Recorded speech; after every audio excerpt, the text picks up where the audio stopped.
የአድዋ ድል ጀግንነት ታሪክ ከተጻፈ ከ40 ዓመታት በኋላ የጣሊያን ፋሺስት አገዛዝ ኢትዮጵያን ዳግም ቅኝ የመግዛት ሙከራ አደረገ። ቂምና በቀል የያዘው የጣሊያን ወራሪ 1928 ዓመተ ምህረት በዘመናዊ የጦር መሳሪያ ታጥቆ የጣሊያን ፋሺስት ጦር ኢትዮጵያ ገባ።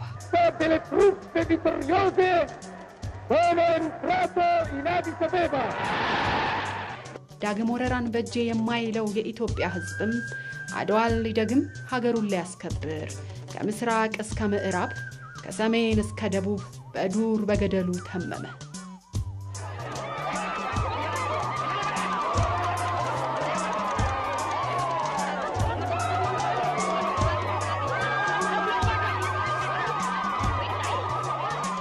በከፍተኛ ደረጃ ነው የኛ ህዝብ በቁጭት መሳሪያ የለውም ያን መሳሪያ በማዘጋጀት ሁኔታዎችን በማመቻቸት ዱር በገደል ዘምቶ አሳዶ በመያዝ ከፍተኛ መስዋዕትነት የከፈለው የኢትዮጵያን ህዝብ በዚያን ሰዓት እንግዲህ 10-12 ሚሊዮን ህዝብ የሚሆን የነበረ ህዝብ ነው።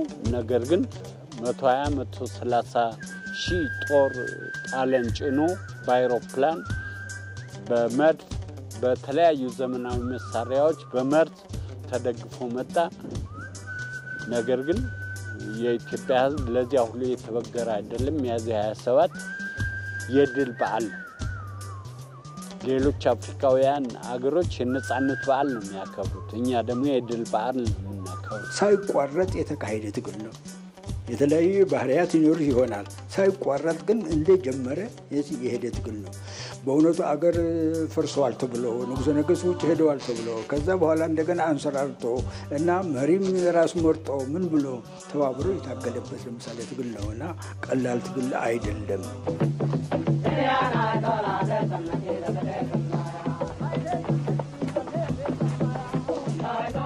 ተዋጊው በጦር ሜዳ ሲዋደቅ ማሳው ጦሙን እንዳያድር አካባቢውን ሊጠብቅ ከቀየ የቀረው ገበሬ አርሶለታል። አንድነት ነው። ስለ ሀገር ብቻ ነው። ስለ ነጻነት ብቻ ነው።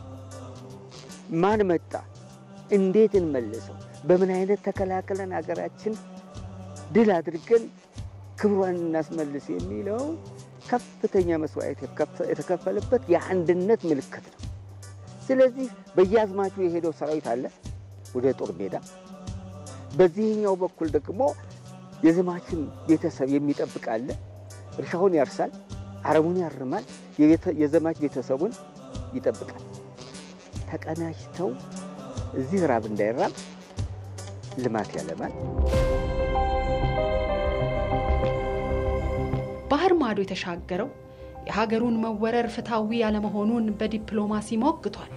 የሚገባውን ትክክለኛ ፍርድ ለመጠየቅ ዛሬ በዚህ ቀርብ ያለው ምክንያቱም ወታደሮቹ ቦምቡ በወደቀ ጊዜ ጋዙን ነፋስ እስኪወስደው ድረስ መበታተኑ ስላወቁበት ነው። ስደተኞቹም በየቦታው በማህበር የሚታገሉበት ነበር። ጅቡቲ የኢትዮጵያ ለምሳሌ ኮሚኒቲ ነበር፣ ኤደን የኢትዮጵያ ኮሚኒቲ ነበር፣ ግብጽ የኢትዮጵያ ኮሚኒቲ ነበር፣ ኢየሩሳሌም የኢትዮጵያ ኮሚኒቲ ነበር፣ ካርቱም የኢትዮጵያ ኮሚኒቲ ነበር። በእውነቱ እነሱ ሁሉ ግንኙነት አላቸው። እነዚህ ሁሉ በእነሱ መካከል ብቻ ሳይሆን ከንጉሠ ነገሥቱም ግንኙነት አላቸው። የጦርነቱ አንዱ መሳሪያና ድል ማድረጊያ ዲፕሎማሲ ነው እና አዝማቾቹ ተሰብስበው እኛ ጦርነቱን እናካሂድ እርሻው ደግሞ ሄደው ጄኔቭ ላይ ለዓለም መንግስታት የኢትዮጵያን ምንነትና በኢትዮጵያ በግፍ እየተወረረች እንዳለች መነጋገር መቻል አለበት ብለው ነው የላኳቸው። ሄዱ። ይገርምሻል እንደ ትንቢት ነው፣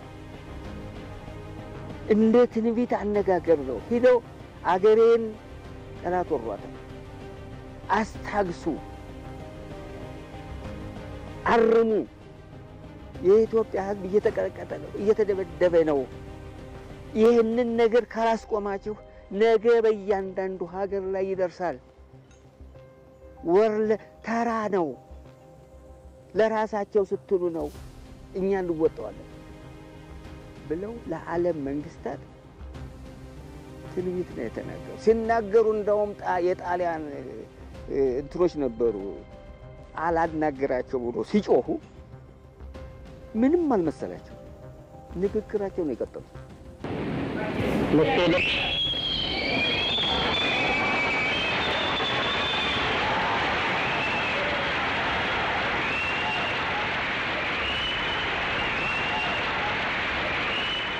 የንጉሠ ነገሥቱ ትግል ቀላል አልነበረም።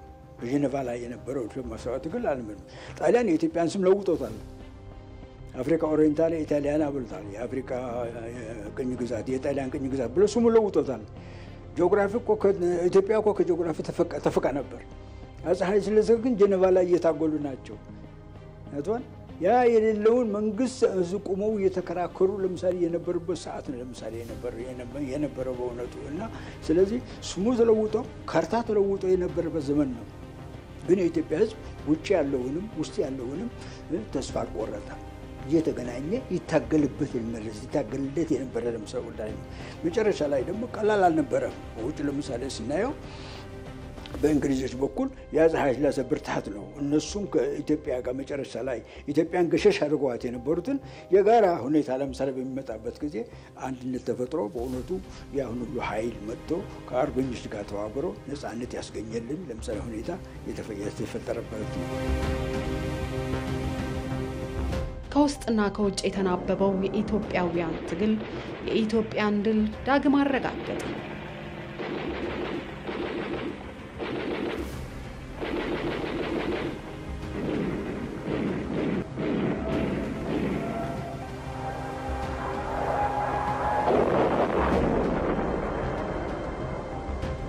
ከድል ማግስት የጦር ሜዳው ጀግንነት ከማጀት እንዳይጎድል የአርበኝነት ተረፉን አስቀጥሏል።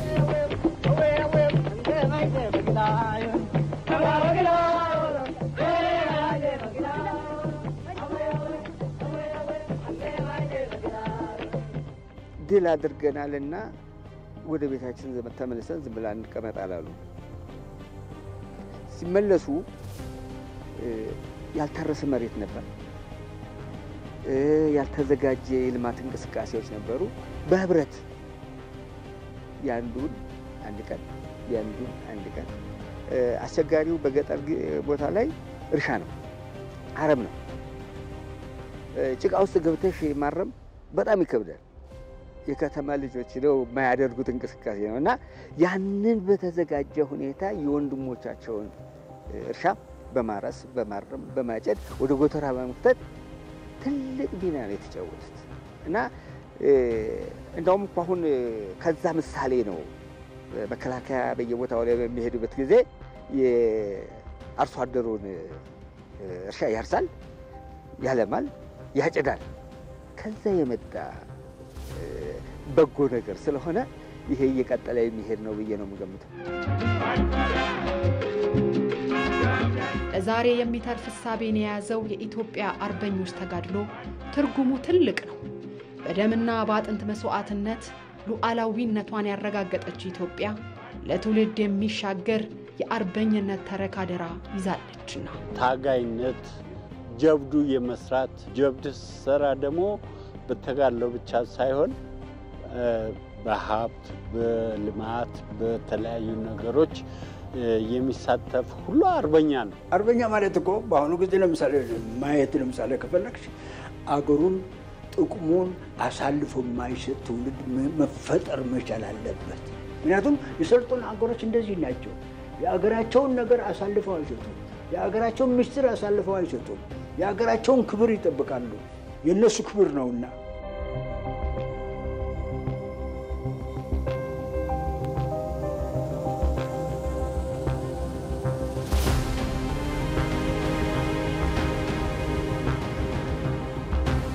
ድህነት እንኳን ለወዳጅ እንኳን ለወጣት ለጠላት የሚሰጥ ስጦታ አይደለም ድህነት እና ድህነቱን ለማስወገድ ደግሞ ለማገር ድንቅ አገር በተፈጥሮ ጸጋ የተሞላች ሀገር አለችን። ይሄን እንግዲህ በዘመቻ መልክ በኢትዮጵያ ውስጥ ወጣቱን አሰማርተህ ከገበሬው ጋር የሚገናኝበት ከመሬቱ ጋር የሚገናኝበት ከለምለሙ ቦታ ጋር የሚገናኝበት ፕሮግራም መንግስት መዘርጋት መቻል አለበት። በዚህ ዘመን እንግዲህ እንግዲህ አንዳንድ ቦታ ላይ ስትሄጅ ደስ የሚል እንቅስቃሴ ታያለሽ። የአባቶቹን ፈለግ ተከትሎ ለመሄድ ብዙ እንቅስቃሴ ለማድረግ ልማት ለማልማት አገር የመውደድ ጉዳይ አለ። ወደ አንድ ቦታ ስትሄድ ደግሞ የደበዘዘ ነገር አለ። ያ ቅስቀሳ ያስፈልገዋል፣ ትምህርት ያስፈልገዋል። መቼም በኢትዮጵያ ውስጥ ተቀምጦ አገሩን የማይወድ ዜጋ አለ ብለሽ አትገምችም። ከትምህርት ማነስ ከድህነት እኔ አገሬ ምን አደረገችልኝ አይደለም እኮ ለሀገሬ ምን አደረኩላት የሚለው መምጣት አለበትና ሁሉም ተባብሮ ይችን ሀገር ከወደቀችበት አዘቅት አንስቶ ለነገው ትውልድ መልካም ነገር ለማድረግ ጥረት ማድረግ አለበት። እኛ ከበረታን፣ እኛ መልካም ነገር ከሰራን አገራችን ሌሎችን እየተቀበለች የማታስተናግድበት ምክንያት የለም። አሁንም ታስተናግዳለች። በኢኮኖሚ አነስተኛ በመሆኗ ከዳበረች ደግሞ የበለጠ ስራ ላይ እየገመታል። የአርበኞቹ በጊዜ ሊሚትድ ሆነዋል። ግን የአርበኞችን ስናቅ ለመጪው ግን ለምናደርገው ነገር አባቶቻችን እኮ እናቶቻችን እኮ እንዲህ ያደርጉ ነገር ለምሳሌ ያንን ለምሳሌ ማሳወቅ ምን ይረብል ያን ሁሉ መስዋዕት ለምን ከፍሉ ነበር? እነዚህ ሰዎች እዳቸው ስለሆነ ነው እኮ ማድረግ ስለነበረባቸው ነው እኮ አገራቸውን ስለሚወድ ነው እኮ ህዝባቸውን ስለሚወድ ነው እኮ። ይሄ ትውልድ ይሄን ማወቅ አለበት።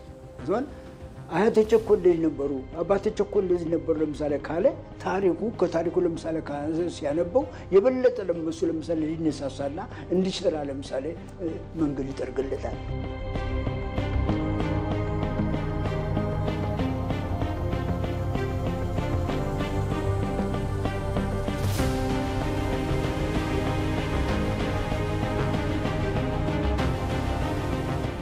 ይህ ትውልድ ባላደራነቱን ተረክቦ የአርበኝነት ታሪኩን ትርክት ማስቀጠል ይገባዋል። ሁለት ነገር እመኛለሁ። ሰላም፣ ብልጽግና። ሰላም፣ ሀብት የሚመጣው በስራ ነው። የሚስራውን ትውልድ ማሰማራት ነው። ቴክኖሎጂ ወደ ሀገራችን እየገባ ነው በከፍተኛ ደረጃ የሚሰራበት። ለዚህ ሁሉ ግን ትልቁ ነገር ሰላም ነው፣ ፍቅር ነው። የኢትዮጵያ ሕዝብ ይጣላል። የውጭ ጠላት ሲመጣ ደግሞ ብሎ ጥሉ ወደ ኋላ አድርጎ ተፋቅሮ ደግሞ ሰላሙን ይዞ ይመጣል። ነገር ግን የውጭ ጠላት እንዳይመጣብን ከሁሉ ከፍተኛው ጠላት ድህነት ነው። ይህን ድህነት ለመምታት ይህን ድህነት ለማውደም የተመቻቹ ጊዜዎች አሉ። ሀገሬን በጣም ወዳለሁ፣ በጣም ነው። ለዚህም ነው በሶማሌ ጦርነት ላይ ከፍተኛ ሚና የተጫወትኩት የቆሰልኩት። ስለዚህ ይቺ ሀገር ሁሉም ሀገር አንድ ሆኖ ዘረኝነት ጠፍቶ አንድ ኢትዮጵያ በሚለው ጥላ ስር ተቀምጠን እንዲህ ነበር ብለን የተበላሸውን ታሪክ እየተውን ያለውን መልካም ነገር ይዘን ኢትዮጵያ ሁሉንም አቅፋ ለዘላለም እንድትኖር ምን ይላል። ለመላው የኢትዮጵያ ሕዝብ ለእናንተም እንኳን ለሚያዝያ 27 የድል በዓል በሰላም አደረሳችሁ አደረሰን።